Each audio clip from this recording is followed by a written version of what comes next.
마태복음 8장 18절부터 22절까지를 합독하십니다. 시작.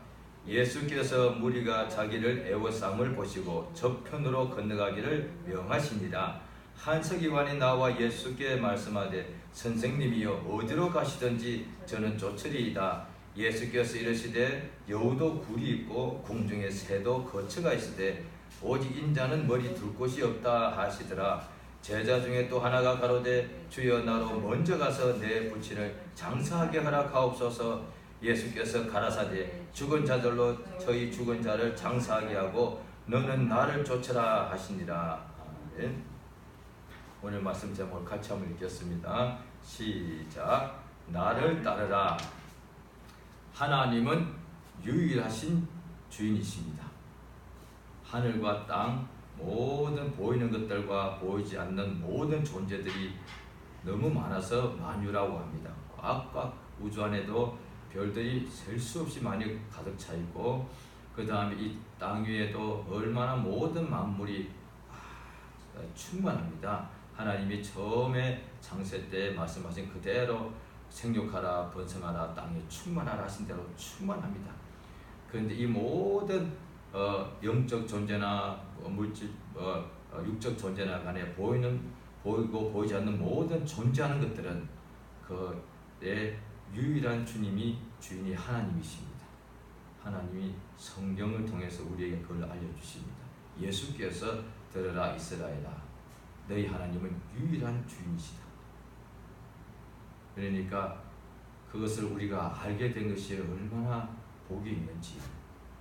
지금도 세상의 모든 사람들은 자기가 믿는 어떤 신을 주인으로 섬기는 사람도 많고, 물질을 주인으로 섬기는 사람, 또 자기 가족, 또 아니면 자기 자신을 주인으로 이렇게 인정해서, 그래서 자기 인생은 자기가 주인이라고 이렇게 말을 하고, 그래서 자기가 모든 것을 결정하고 그렇게 살아가는 것이지요.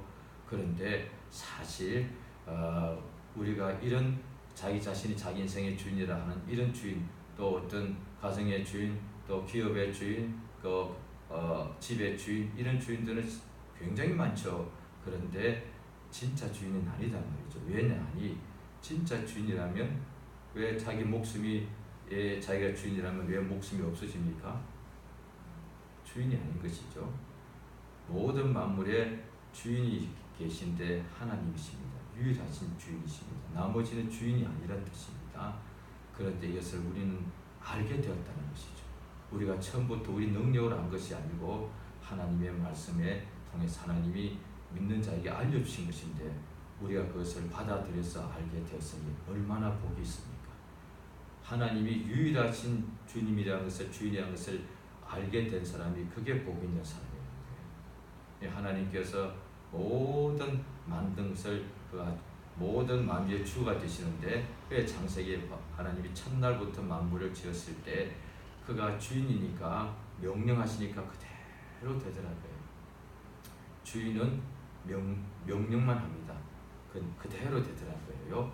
주인이 명령하면은 종이 그대로 수행하기도 하고, 주인이 명령하니까 없던 것도 이렇게 만들어지더라고요. 그러니까 진짜 주인이라고요.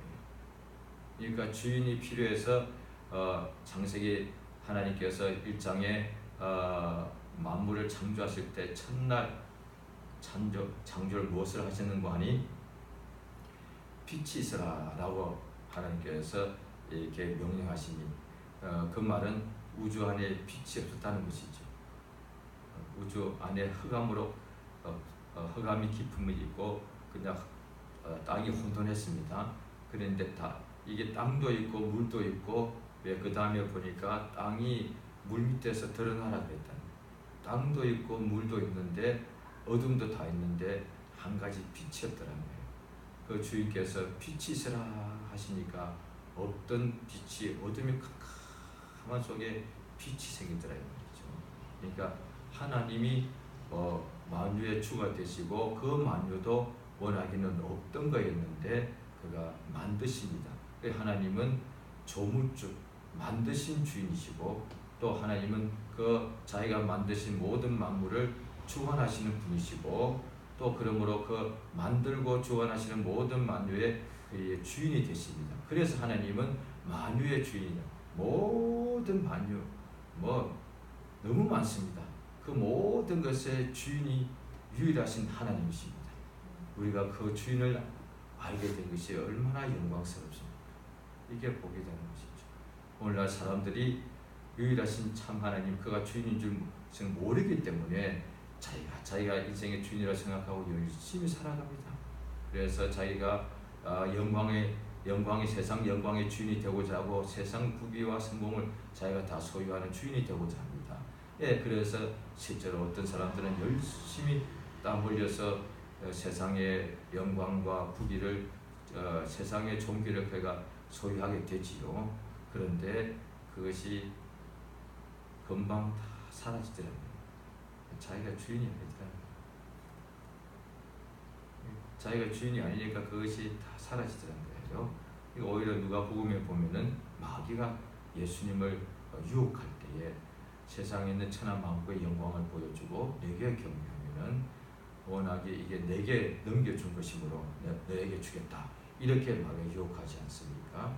그래서 세상에 있는 마귀를 예수님께서 세상의 주인 세상 임금이라고 했습니다.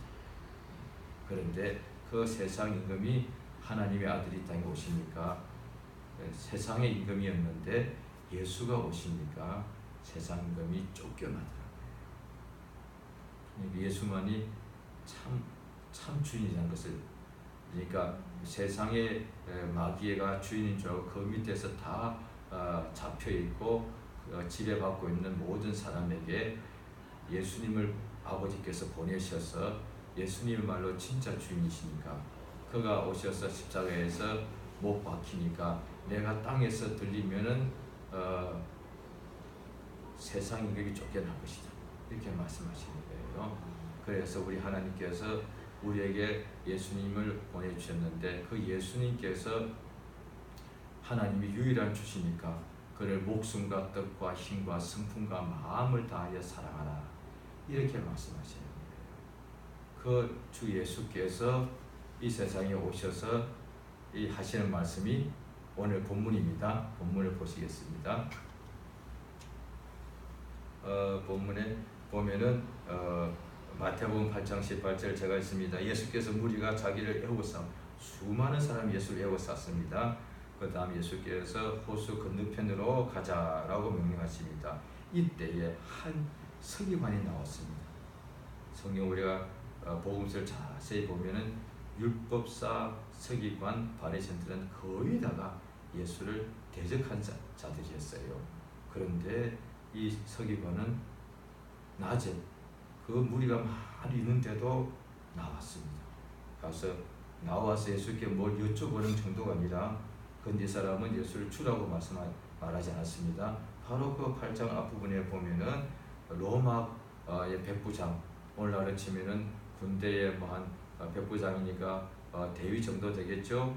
그런데 그 로마의 군인대 백부장 예수 앞에 나와서 주여 그랬다고요. 그야말로 그 사람이야말로 자기 황제가 주인인데 예수 앞에 나와서 주인이라고 한다니까요. 그런데 여기서는 이 서기관은 예수님께 말씀하되 선생님 그랬습니다. 어디로 가시든지 제가 쫓겠습니다. 그랬대요. 예수님이 어디로 가든지 간에 동서남북 높은 데로 가시든지 낮은 데로 가시든지 저는 끝까지 쫓아가겠습니다. 했을 때 예수께서 그에게 이르시되 여우도 굴이 있다. 세상에 있는 모든 만물이죠. 공중은 날아다니는 새도 공중이 자기의 거처가 되어야 되지 않겠습니까? 아닙니다. 공중에 날아다니는 새도 보금자리가 있습니다. 그런데 그래 세상 모든 것들이 다 자기의 거처가 있죠. 처소가 있는데 오직 인자는 머리 둘 곳이 없다. 이 세상에 처소가 없다는 거예요. 예수께서 내 아버지 집은 천국을 말씀하시는 거예요. 예수께서 그러니까 예수님이 어디로 가시든지 따라가겠습니다 했을 때 그러냐? 너 나 따라오려면 나도 처소가 없는데 머리 둘 곳이 없는데 너도 그럼 그렇게 될 텐데 그러니까 좋은 옷을 입은 자들을 보려고 광야에 나갔더냐? 너희들이 광야에 뭘 보려고 나갔더냐? 좋은 옷 입은 자 왕궁에 있다. 그러니까 왕도 모든 자기 땅이 자기 나라가 다 자기 거라고요. 그런데 나라 전체가 다 자기 거라니까요. 그런데도 왕도 거처를 짓습니다. 왕궁.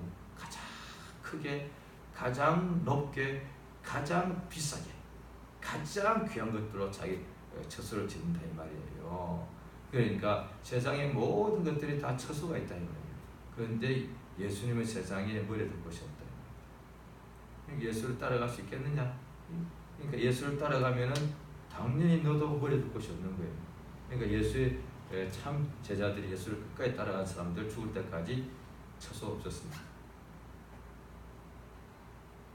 그래서 어떤 때는 그냥 들에서 잠자기도 하고, 어떤 사람이 유할집을 찾아내서 그 사람이 허락해주면 그 집에 들어가서 유하는 거고, 그렇다는 것이죠. 그 다음에 또 이번에는 21절에 제자 중에 하나가 주께 주여, 예수를 따르는 제자죠.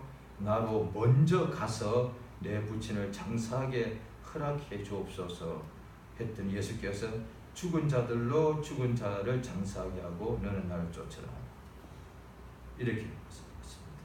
그러니까 분명히 예수의 제자가 지금 예수를 따르고 있는데 소식이 들려왔겠죠. 자기 부친이 돌아가신 거예요.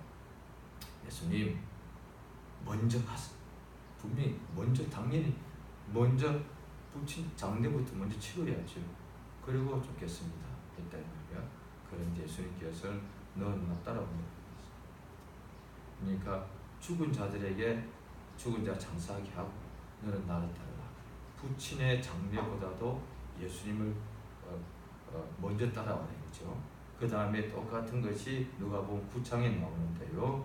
누가복음 9장에는 어떻게 되는가니 어떤 사람이 또 거기다 이게 좀 두 가지가 나와 있는데 누가복음 9장에는 한 가지가 더 있습니다. 거기에 보면은 그래서 자기가 예수님을 이렇게 따르게 될 때에 어떤 사람이 9장 61절입니다. 61절 같이 누가복음 9장 61절 62절입니다. 시작. 또 다른 사람이 가로되 주여 내가 주를 쫓겠나이다마는 나로 먼저 내 가족을 작별케 허락하소서. 예수께서 이르시되 손에 쟁기를 잡고 뒤로 돌아보는 자는 하나님 나라에 합당치 아니하니라 하시니라. 예. 이게 지금 57절부터 누가복음 9장 57절로 62절까지 같은 내용이 있습니다.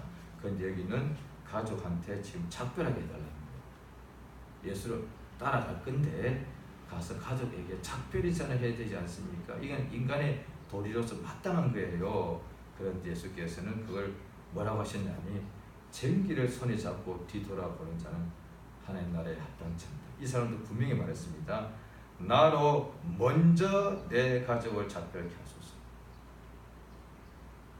오늘날에 이게 다 믿는 자들이 예수를 대적하는 사람들이 아니에요.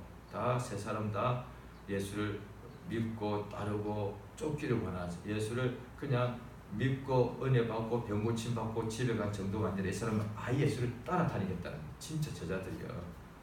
그런데 하나같이 먼저 장례부터 치러야죠. 누구 장례? 이야기해보자. 만약에 다른 사람의 장례면 어떻게 했겠는가? 주님, 저 장례 났습니다. 제가 장례 먼저 치러줄게요. 이렇게 말하지 않을 거라는 얘기죠. 자기 부친이니까. 또 이 사람 마찬가지예요. 주님 따라가면서 주님 제가 세상 사람들 제가 다 여기 내가 동네에 맨날부터 하는 사람 많습니다. 제가 작별하고 올게 하지 않았습니다. 왜? 그들 작별할 예수를 먼저 따라가는 거 아니다. 그런데 무엇에 걸리느냐? 내 가족은 먼저 해야 되겠다. 둘 다 먼저라고 했습니다. 둘 다 잘못된 거예요. 그러면 예수를 못 따라가는 거예요. 오늘날 똑같습니다. 지금 예수 믿고서 이미 생명록에 기록된 사람들 지금 세상에 교회마다 많습니다. 그런데 이미 다 구원의 약속을 다 받은 사람들이죠. 거듭난 사람들이 되겠죠. 그런데 모두가 다 예수를 따라가는 거 아니죠. 그런데 그 성경을 늘 보면서 알면서 말로는 예수를 참 쫓기 원합니다 하면서도 왜 안 되느냐? 항상 먼저 생업, 먼저 가족, 먼저 장래, 항상 그렇게 살아요. 아마 오늘날에 믿는 사람들 거의 다 대부분이 그럴 거예요. 항상 먼저 직장부터 가야 되는 거예요. 지금 기도해야 되는데, 전도해야 되는데, 무슨 집회에 예배 가야 되는데, 먼저 직장, 먼저 가족, 먼저 부친의 장래. 그 외에 많지 않습니까? 항상 자기의 육신에 가장 밀접하고 관련된 자기가 볼 때 중요한 일, 그것부터 먼저 하고 그 다음에 주님께 나온다.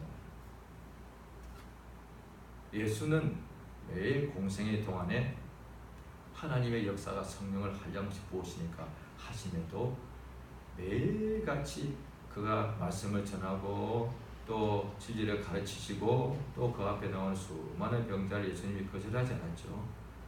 그들이 예수를 거절한 적이 있어도 예수가 자기 앞에 바리새인이 식사로 청하시는데도 거절하지 않았습니다. 가나 혼인잔치에 대해서 자기 때가 아니라고 하셨는데도 그 모친이 청하니까 거절하지 않고 물을 변하여 포도주 되게 하셨습니다. 예수님에게 복과 생명을 치료받기를 청한 사람 예수께서 금지한 적이 없습니다. 그러니까 죄인인 여자가 예수의 몸을 만져도 금하지 않았습니다. 예수님 앞에 어떤 사람이 와도 은혜 받기를 치료받기를 구했을 때 예수님이 금지한 적이 없습니다. 그런데 사람들이 예수를 오기를 오히려 막고 믿지를 않고 내쫓고 그랬죠. 이 사람들이 예수를 믿을 때 그 예수님이 항상 아버지 일을 하면서도 매일같이 하셨는데도 매일 새벽 아침에 깨어났을 때는 일하지 설교하신 적이 없습니다. 항상 먼저 아버지께 나가서 기도했어요. 그게 예수님이 보여주기 위해서가 아니라 그게 맞기 때문에 하신 것이고, 그리고 결과적으로 저희들과 같이 있기 때문에 보여준 게 됩니다. 하나님의 아들이 육체 가운데 계실 때에 하나님의 아들이시니까 그분에게 예수님에게도 못이 있었단 말이에요. 예수님이 십자가상에서 여자 역을 했다고요. 또 예수님이 분명히 자기의 친동생도 있었다고요. 그런데 예수님이 공생에 딱 시작하시고 나후에는 자기 모친도 아니고 친동생들도 아니고 베드로도 야고보 요한도 아니에요. 그 다음에 병 고치는 것도 아니에요. 설교하는 것도 아니에요. 항상 매일같이 똑같았어요. 장소는 바뀌었는데 매일같이 또 다른 동네 다른 동네로 이동했으니까 어디는 조금 예수를 더 많이 환영했을 것이고 어디는 가버나움이나 베스다나 예루살렘 같이 예수를 막 펼쳐갔을 것이고 어떤 예수를 환영하는 곳에 가든지 역사가 많이 나타나는 곳이든 역사가 덜하든지 간에 상관없이 항상 동일하게 새벽 오히려 미명에 일어나서 산에 가서 아버지께 기도하더라. 가장 먼저 예외가 없더란 거예요. 그 다음 예수님 잡히시던 날 밤에는 아예 그 밤에 이제 잡히시면 그 다음날 새벽에 예수님이 아버지 앞에 나아갈 시간도 없잖아요. 그날은 밤새도록 아버지께 나가서 자기 마음을 무수도 쏟으면서 간구와 소원을 심한 통곡으로 하나님께 아뢰더라고요. 왜요? 하나님의 아들이시니까. 하나님의 아들에게 가장 중요한 것이 뭐냐? 아버지께 나가는 것이 뭐? 아버지께 나가는 거잖아요, 그게. 그 다음에 그 아버지께 나갔더니 그 아버지께서 이렇게 하라라는 아버지의 명령 받아서 복을 주고 진리로서 가르치시고 말씀으로 또 귀신을 쫓아내고 손을 내밀어 병자를 고치시더라고요. 항상 매일같이 똑같더라는 거예요. 그런데 매일같이 환경은 다르고 동네도 다르고 인신도 다르고 높고 낮고 달랐겠죠. 그런데 하시는 일은 똑같았대요. 먼저 항상 예수를 따르겠다는 사람이 먼저 내 부친, 먼저 내 가족 하면 이 사람은 예수를 못 따릅니다. 왜? 이 사람은 죽을 때까지 가족 있잖아요. 나의 위에는 부친이 계시고 내 밑으로는 가족이 있는데 죽는 날까지 가족이 있다 이 말이에요. 그러면 항상 가족 일을 먼저 하거든. 예수를 못 따르게. 그래서 손에 쟁기를 잡고 뒤를 돌아보는 자는 하나님의 나라에 합당치 않다. 또 다른 데서는 내게 합당치 않다. 그렇게 말씀하시는 거예요. 그러면 이렇게 했을 거 아니에요. 바리새인이나 이런 사람들이 예수를 항상 예수님 말씀을 탁 듣고서 비판하려고만 설교를 들었으니까, 아니 무슨 예수님이 가족하고 작별인사도 못하게 하셔, 이랬을 거 아니겠어요. 왜? 하나님께 말씀 율법에 의하면 순종하게 되면은 내 자손과 내 집에 있는 종까지도, 그다음 떡반죽 그릇까지도, 양과 염소의 새끼까지도 복을 받게 된다고 되어 있는데, 어떻게 부모 형제 처와 자식 전토를 벌이라고 예수가 하신 말씀이 된 말이죠. 그런데 아니 이방인을 버리고 우상을 버리는 것을 할 수 있는데 부모 형제 자매 처와 자식 전토 목숨을 버리라니, 그게 예수님께서 하신 요구예요. 왜? 그래야만 예수를 따라갈 수 있습니다. 그렇지 않으면 예수를 따라갈 수가 없습니다. 항상 그 혈육에 이렇게 우리가 쌓여 있으니까, 이게 가장 먼저니까. 이거 없으면 우리가 살 수 없으니까. 오늘날 사람들이 신 없이는 살아도 가족 없이는 못 산다. 그게 자기의 인생의 가장 중요한 이유가 되는 것이니까. 믿는 사람들도 하나님께 구할 때 사실 하나님의 영광을 위해서 구할 수도 있지만, 거기다가 자기가 가장 가까운 살아있는 피조물 사람에 관련된 기도가 가장 많을 거다 이거죠. 그러니까 그런데 이 관계는 일시적이잖아요. 육체에 있을 때만. 그런데 오히려 진짜 관계는 하나님 아버지와 자녀들, 우리 영혼의 이 관계가 진짜 관계인데, 그러면 무엇이 먼저야? 무엇이 먼저야?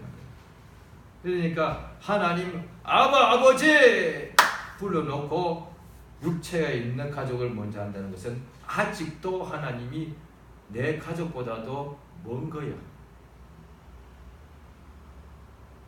항상 내 가족이 가장 가깝고 그 다음 순수가 예수다 이 말이야. 그러니 예수를 따라가려니 힘들 수밖에, 아니 못 따라갑니다. 그래서 너 고민하는 거예요. 먹고 사는 것 때문에 예수를 못 따라갑니다. 그렇죠. 가족 때문에 내가 예수를 못 따라가 너무 힘듭니다. 이렇게 되는 거예요. 그런데 예수님께서는 이 모든 것을 버리고 나를 따르랬죠.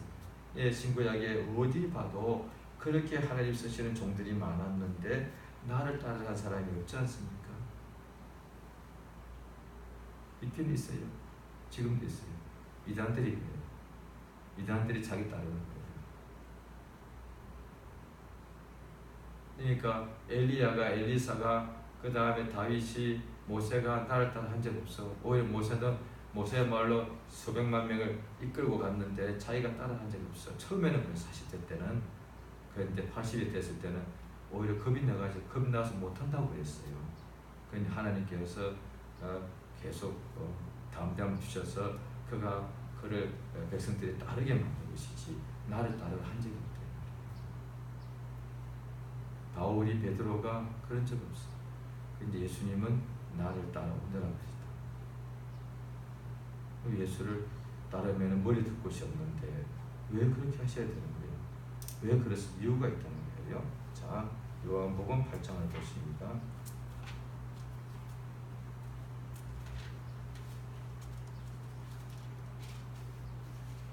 요한복음 8장 12절입니다.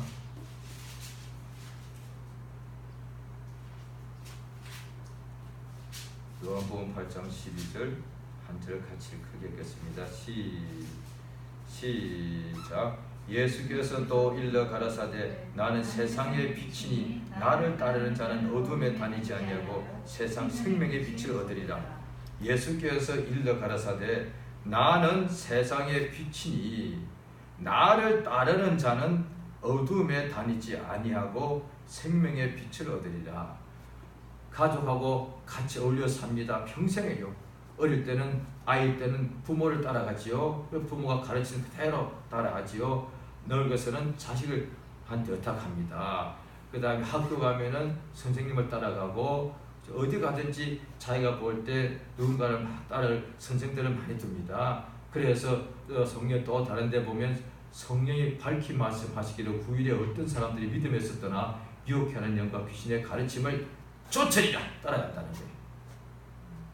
그러니까 뭐 세상에 있는 종교가 되었든 세상의 학문이 되었든 간에 다 자기들이 믿는 바가 있고 그걸 따라가는 거예요. 자기가 스스로 자존자 같지만 아니요. 자기가 옳다는 발점 다 따라가고 있어. 나는 돈, 나는 명예, 나는 쾌락 다 쫓아간다 이 말이에요. 나는 가족, 나는 나 자신밖에 없어. 나는 그냥 아주 처음에 자기만 최고요.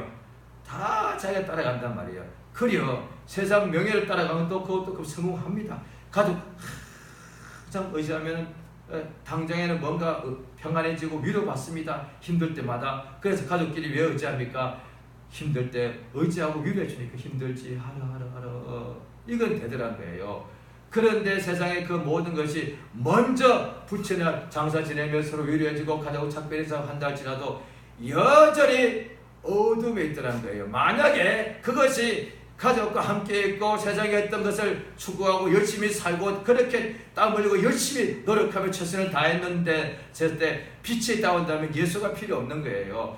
아무리 열심히 살고 아무리 훌륭하게 살고 아무리 똑똑하게 살고 심지어 아무리 율법대로 행하려고 열심히 해갔어도 여전히 어둠 속에 다니듯 어둠 속에 살아간다 이 말이에요.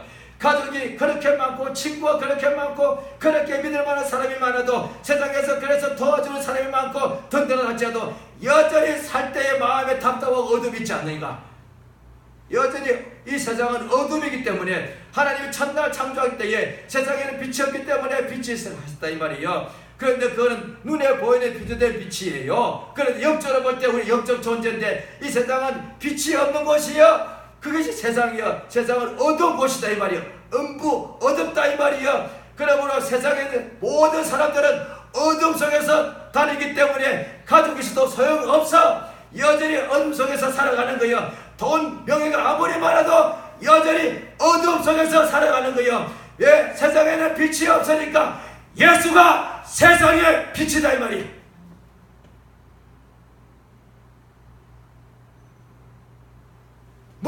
예수 따라가면 당장에 육체로는 머리 둘 것도 없어요. 아버지는 장사도 못 지내. 먼저 예수를 따라가야 되니까 예수를 따라가야 되고 부친의 장례가 나서 당연히 인간은 먼저 부친의 장례지 아니요. 예수를 먼저 따라가야 돼. 그래서 인간이 볼 때는 나는 부친의 장례도 아주 도리도 모르는 나쁜 인간이지만 내 부친의 장례 누군가는 다 하게 돼 있어. 내 가족의 작별사를 내가 안 하고 예수 먼저 따라가. 인간이 볼 때는 그럴 수 없는 나쁜 사람들이지 아니요. 예수 따라가니까 예수 보십시오. 예수의 모친과 동생들도 결국 나중에 예수께 나오더라 이 말이에요. 지금 너무 똑같아요.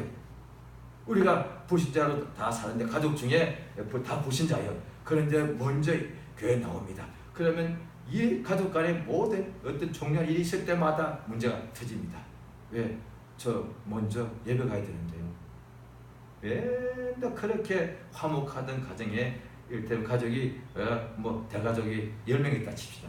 한 명만 예수를 제대로 믿으면 그 한 명 때문에 가족들의 모임할 때마다 항상 불화가 생깁니다. 예수가 그랬잖아요. 내가 건물주로 갔다. 항상 그럽니다. 어떻게 너 하나 때문에 우리 가정에 지금 화목이 깨져버렸단 말이야. 왜? 항상 가족이 문제인데 너는 지금까지 그렇게 잘하다가 이제 항상 예배가 문제라고 하니까 이게 말이 안 되는 거예요. 그래서 엄청난 분란이 생기는데 믿음이 연약한 사람은 그래서 그걸 못 이겨내서 역시 가족을 먼저 해버립니다. 그런 경우도 적지 않습니다. 그런데 이 사람이 믿음 예수를 끝까지 따라가는 사람이 당장에 멀리 갈 것도 없어 가족에게서 그렇게 핍박을 받고 따돌림 받는다는 거예요. 그런데 예수를 따라가면은 나머지 9명 전부 다 다시 나오더라고요. 이전에는 어둠 속에서 하나였는데 이 한 사람이 생명의 빛을 끝까지 따라가니까 나중에 가족들도 다 나와요. 왜? 흑암에 앉은 자들이 빛을 보게 됐습니까? 이 사람들이 지금 빛이 있는지 모르지만 그냥 뭔가 마음이 항상 참고 있는 거예요. 왜? 안 채워지니까 자기가 알지. 확신이 몰라도 영혼이 있으니까 돈 벌어도 여전히 허전해. 명예 얻어도 뭔가 항상 답답해. 가족이 잘 건강한데도 뭔가 답답해. 왜 답답해? 어둠 속이니까. 다 그렇게 세상사 많이 배웠는데도 여전히 인생사가 뭔가 불안하고 한참을 모르고 가끔씩 우울하고 허무해. 왜? 어둠 속에 다니고 있으니까. 예수를 따르는 자는 좋은 거처 얻지는 못합니다. 어떤 데는 부모로부터 가족으로부터 이렇게 분리되기도 해야 됩니다. 그러면 예수를 따르면 손해가 안 있느냐? 친구도 잃어버릴 수 있으니까. 아니요. 예수 따르면 성공 출세를 당장에 얻지는 못할지라도 나를 따르는 자는 어둠에 다니지 아니하고 생명의 빛을 얻으리라. 돈, 명예, 성공, 출세, 가족, 행복 다 중요해요. 그런데 이 모든 것을 다 가지고도 평생의 어둠 속에 살아가는 것보다 생명의 빛, 예수를 만나면 비로소 자유하게 되고 어둠 속에서 사는 것은 사실 사는 게 아니에요. 마지막 심판 때가 되면은 지옥에 가면 지옥은 어두운 곳이고, 지옥은 그냥 불과 유황이 타는 곳이고, 지옥은 그냥 그 다음에 사망밖에 없는 곳인데, 거기도 처소는 처소요. 그런데 거기는 생명이 없다 이 말이에요. 요한복음 1장에 예수 태초에 말씀이 계셨는데, 이 말씀이 하나님과 곧 하나님이신데, 그 예수 안에 생명이 있었으니 이 생명이 사람들의 빛이라. 예수를 왜 따르는가? 그를 따르면은 돈 얻는 것은 나중에 필요하면 돈 주시죠. 그런데 돈 전부 내가 지구를 전부 다 세상에서 제일 부자랍시다. 그래도 빛이 없어. 빛이 없어. 그런데 예수를 따르면은 당장에는 사람의 눈에 볼 때 세상의 영광은 없을지 몰라도 생명의 빛이 충만하다. 그래서 예수를 따라가요. 자, 요한복음 12장 보십니다.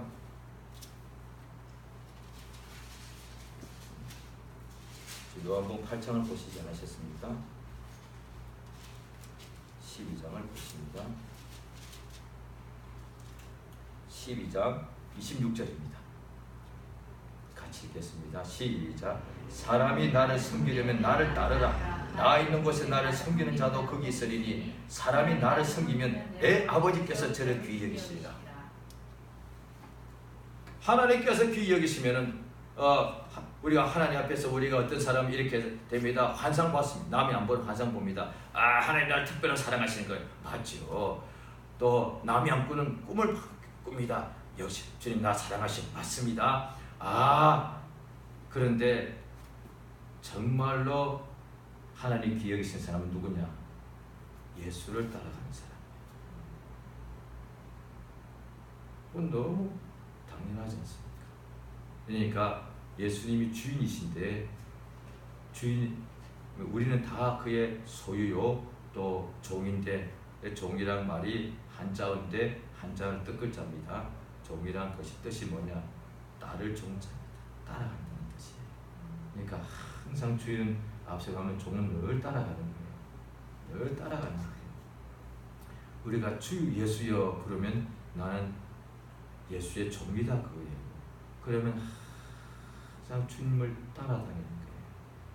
그러니까 주 예수를 항상 따라다니고 그 옆에서 항상 섬기는 사람, 가장 가까이 섬기는 사람이 가장 큰 그릇이에요. 사도. 자꾸 우리는 큰 그릇이라는 말 때 이렇게 생각하는 거예요. 뭔가 스케일이 크고, 뭔가 규모가 크고, 뭔가 숫자가 많고, 그건 사람이 말하는 거 분명히 큰 그릇 맞아요. 그런데 성경에도 하나님도 인간도 분명히 큰 그릇이라고 표현이 있고 실제로 큰 그릇이 있습니다. 성경에도 인간의 생에서 다 비유가 되어서 하나님도 실제로 큰 그릇이라고 성경에 나와 있어요. 하나님 보실 때도 큰 그릇, 적은 그릇 분명히 있습니다. 귀히 쓰는 걸, 천히 쓰는 걸. 그런데 자꾸 인간이 볼 때의 큰 그릇은 인간의 기준으로 자꾸 생각하는 거예요. 큰 그릇 하니까 막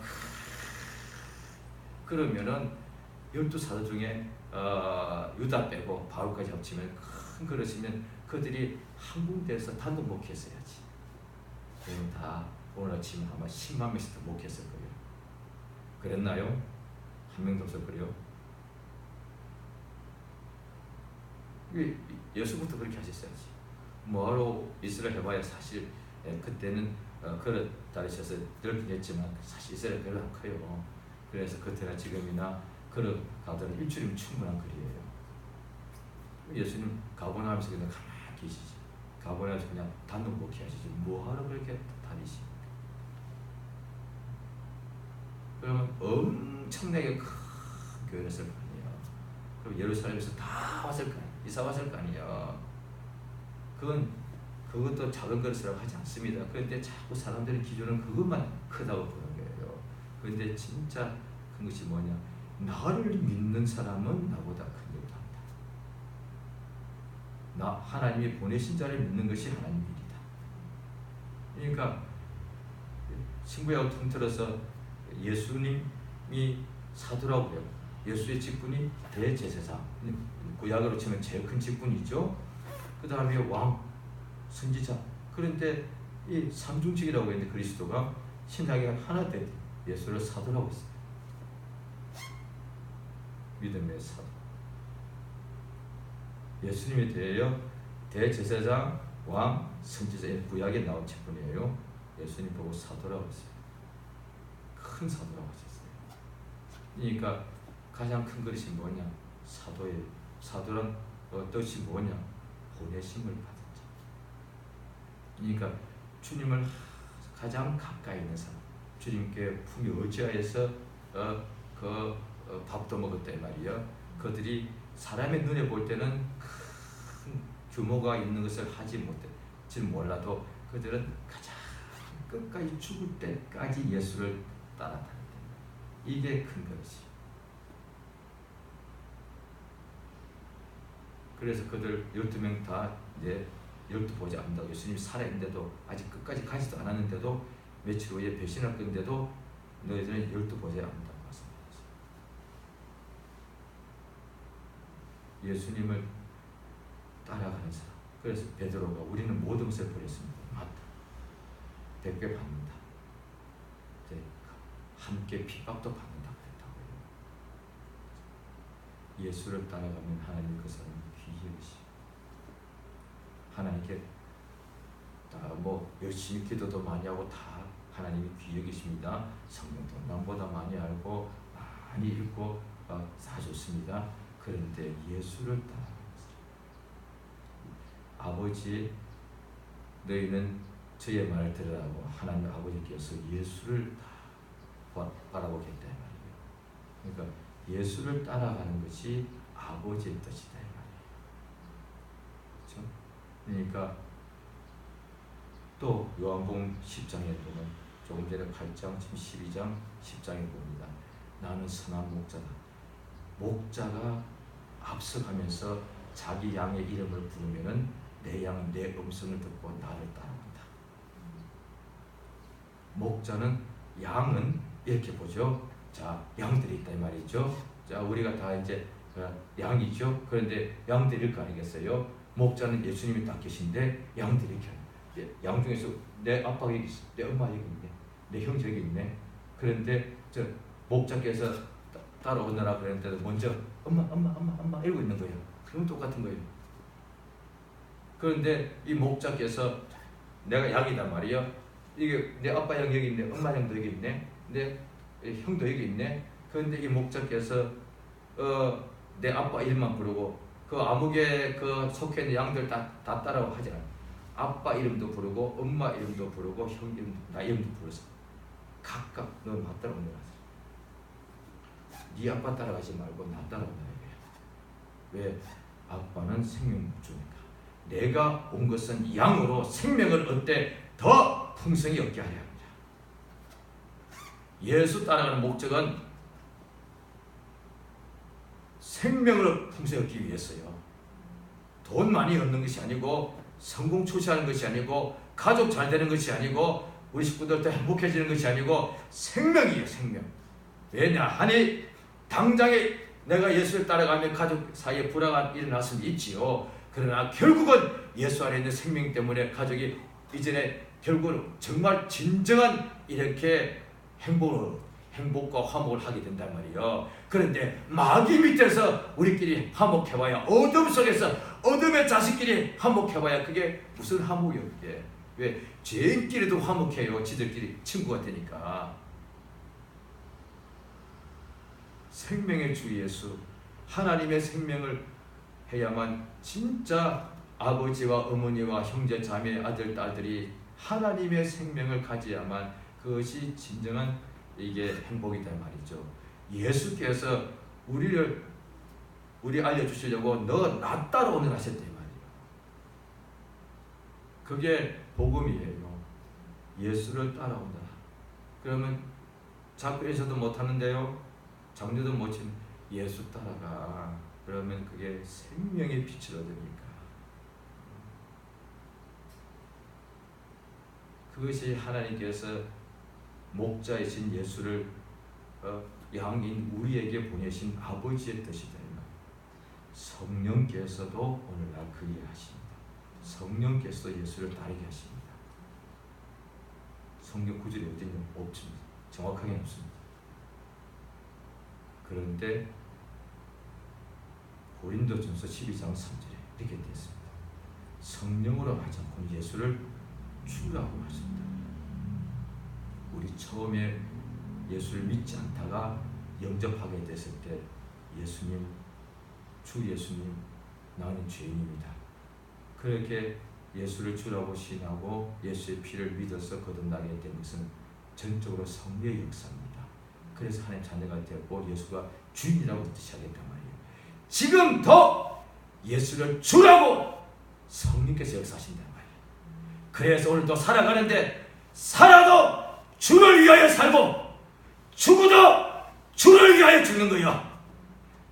이미 우리가 거듭난 사람들이요, 성령으로 거듭난 사람들이요. 그런데 이제 믿은 지 오래됐다고 해서 지금은 예수가 나의 주가 아닌가? 지금은 예수가 말로만 주인인가? 그러면서 한때는 주를 예수에 살았는데 이제는 말로는 그렇게 하지만 사실은 주를 위해 사는 게 아니에요. 자기 육체 위하여, 자기 가족 위하여, 자기 자식 위하여 살아가는 거예요. 그런데 말로는 주를 위해 살아. 그건 다 거짓말이에요. 성령으로 시작했다가 육체로 돌아가는 거다 이 말이야. 우리는 다시는 자기 위하여 사는 사람이 없고 자기 위하여 죽는 사람이 없다. 살아도 주를 위하여 살고 죽어도 주를 위하여 죽나니 살아 죽으나 우리가 주의 것이다. 이게 성령 역사다 이 말이야. 할렐루야. 이제 기도하십니다.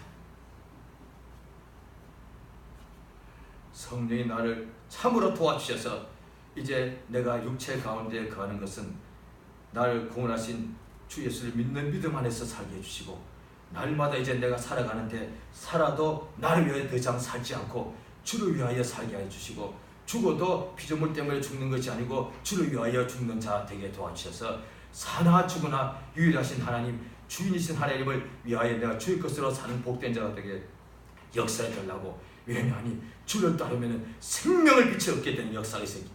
생명이 충만하게 되기 때문에 그렇습니다. 이 시간 예수 이름을 크게 한번 부르고 합심해서 간절히 기도하시겠습니다. 예수여, 참으로 주 앞에 감사드립니다. 생명의 주 예수를 알게 하심을 감사드리옵나이다. 예수는 나의 생명 되는 것을 감사드리옵나이다. 이 우주 안은 다 어둠밖에 없는데 하나님께서 이곳에서도 빛이서라, 참의 빛을